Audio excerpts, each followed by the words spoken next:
Could you share some light on how people tend to falsely accuse others based on presumption or with whatever other intent?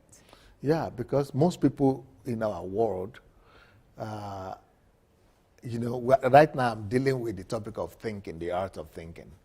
And you will see that one of the levels or principles of thinking is assumption.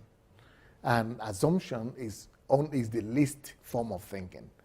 And is the least form of information. No, is the least form of knowledge, sorry. But still, it's still one of the way we think. It's actually one of the beginning step, the first step in our thinking process, one of the very first aspect of thinking that we engage in. We normally assume something before we go for that to verify it. So it is natural for people to live in assumption, to experience assumption or to start out in assumption. And assumption is so common because most people don't think deeper. They don't think deeper than assumption. They don't go deeper. Because if you want to go deeper, it takes more strain and more thinking efforts for you to go from assumption into research, into evidence, into purpose, into questioning, into worldview, and many other things that you need to consider when you are thinking. So those are too complex for most people to do. Those are too complex things for most people to do. So most people just stop on the level of assumption. And those are the people I call biomasses. Most people are just biomasses. 90% of the people in the world are just biomasses. So since they are on that level, people just respond to what they suspect, or what they presume, or what they assume, or what they heard, or what they think. Since that is the level people are, and people are not at the level of research, people are not at the level of analysis, people are not at the level of, data, gathering evidence. People are not on that level yet. So they just assume. So you can understand where people are coming from. That because most people think on the level of assumption. So that's the number one reason why people will accuse other people, because they just assume. And since they assume only, they don't get their facts together, and it's too hard work to do that. So that's why they will accuse you without even bothering, because that's where they are. So you don't need to get annoyed when people accuse you of things. It's just because it tells more about who they are than it tells about who you are. It just tells about their level. That's where they are. Wow. They live on the level of assumption. Just have to forgive people and move on. Wow. The second reason why people accuse other people of things is because many people, most people, everybody else, every other person is judging other people. All of us, we judge other people mostly not based on what the person has done or has not done. We mostly judge people based on our understanding of the reality of an occurrence. So if anything happens somewhere, we judge things and we come to conclusions in accordance to what we would have done, or what we could have done, or how we do it, or how we behave. So if we are like that, we would normally assume that other people too are like that. Or if we already think, if that is what we think, we assume that people are like that, and that, maybe we are not like that, but other people are like that. If that's already our way of thinking, that these people are like this, these people are evil. So any evil thing that comes past that person, you just, I know now the person is evil. Because that is the level of where they are. They just accuse other people based on their preconceived belief system.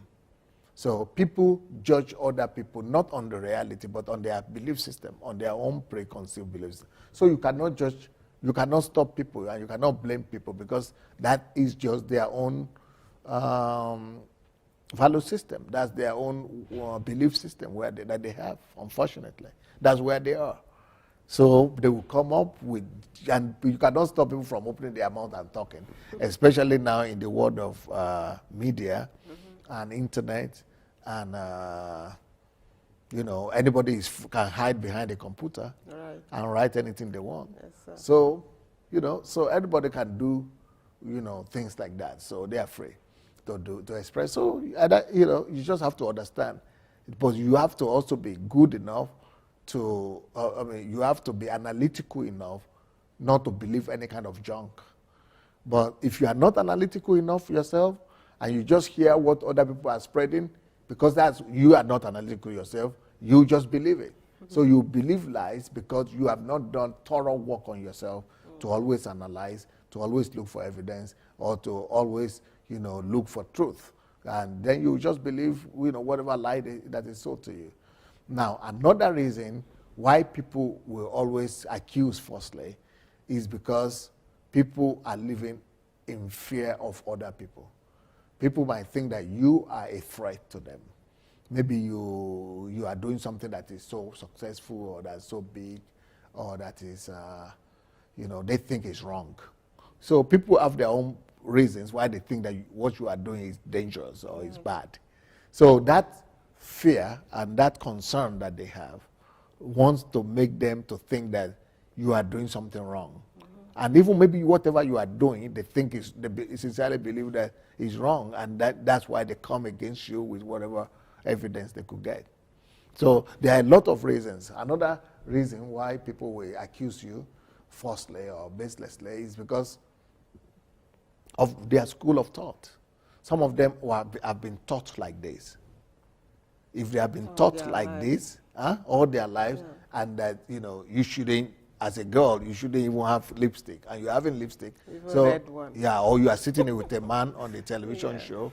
That could take. So it's because of where people are. So when people are accusing you falsely, it's not about that person they are accusing falsely. It's also about them. So I don't really care, So you must be above that. You must be mature enough not to come to the level of people who are accusing you. Wow.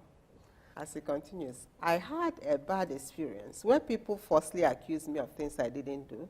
They made a lot of false accusations. I think you've answered this. Yeah, you can read it. Maybe somebody could relate to that. They made a lot of false accusations against me, and I had to leave that congregation. I didn't leave Jesus, but they just attacked me so viciously. After that, I wondered if they were even a church. And thank God they brought me out of there. I love God, and God protected me throughout. But they attacked as though God put it on their hearts to do so. How should young Christians in ministry be safe from older leaders who doubt their motives for being there and for living?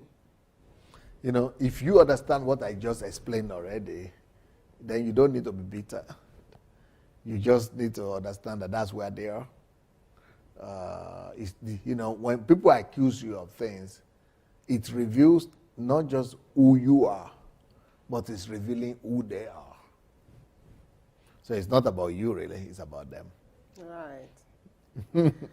Okay, the third part of the question. I'm sure I'm not the only one this has happened to. So I would like it if you could share your thoughts so people will be more aware to not encourage such mean-spirited attacks. Thank you, and God bless you.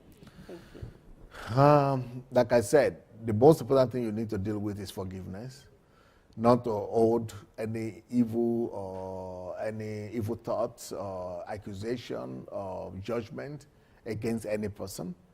Just know that it's not about you, it's about them. They're just revealing who they are, the contents of their heart.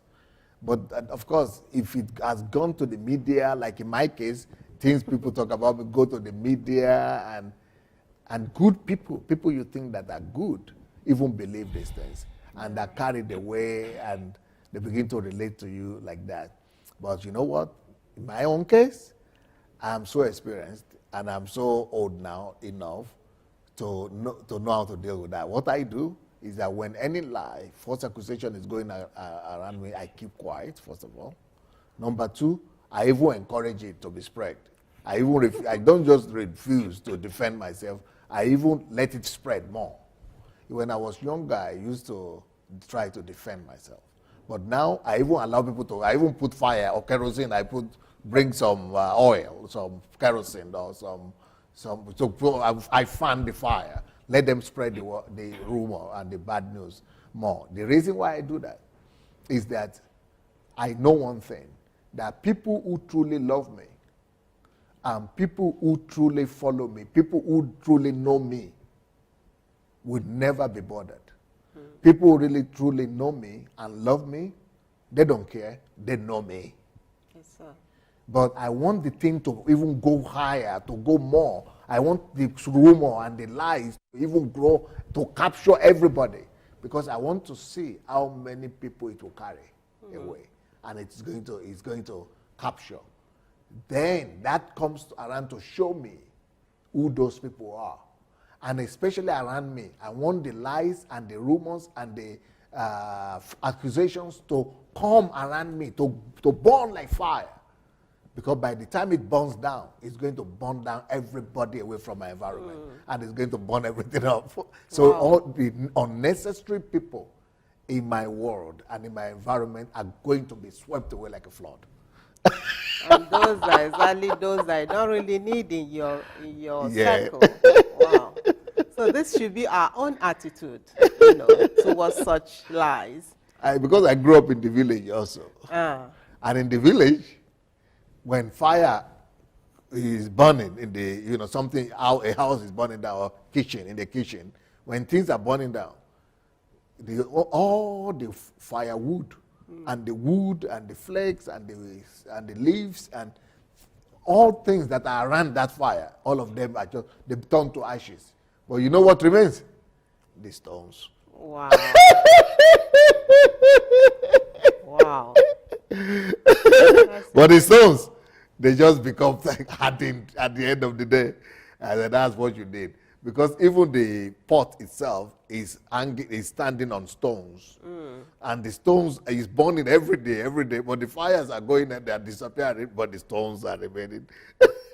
And we put fire from that side, this side, this side, this side, this side. So the things consume the stone. You want quality.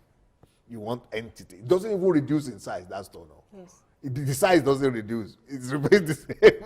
You want that kind of quality people around you. The cornerstones, the quality people. They only hardens them. And some of the building methods in houses in the olden days is clay. And clay is still one of the best building material in the world today. And you know what they used to do with clay? They pass them through fire. Clay. Okay. The red clay. It's on furnace. They put it in the furnace, and it's hardened, and that's what makes the thing refined and last. So but all the wrong people, all the the wrong people around you, they will be burned off. So rejoice. You will find out the fake crisis and like that, like false accusation and things like that. They come to do things to you. They come to reveal your enemies and to remove them from your world. And then they come to also reveal your friends. Wow. Crises come to reveal your enemies and remove them, and to reveal who your true friends are really, Really are. Wow. So don't make a big deal out of it. That's a big tragedy.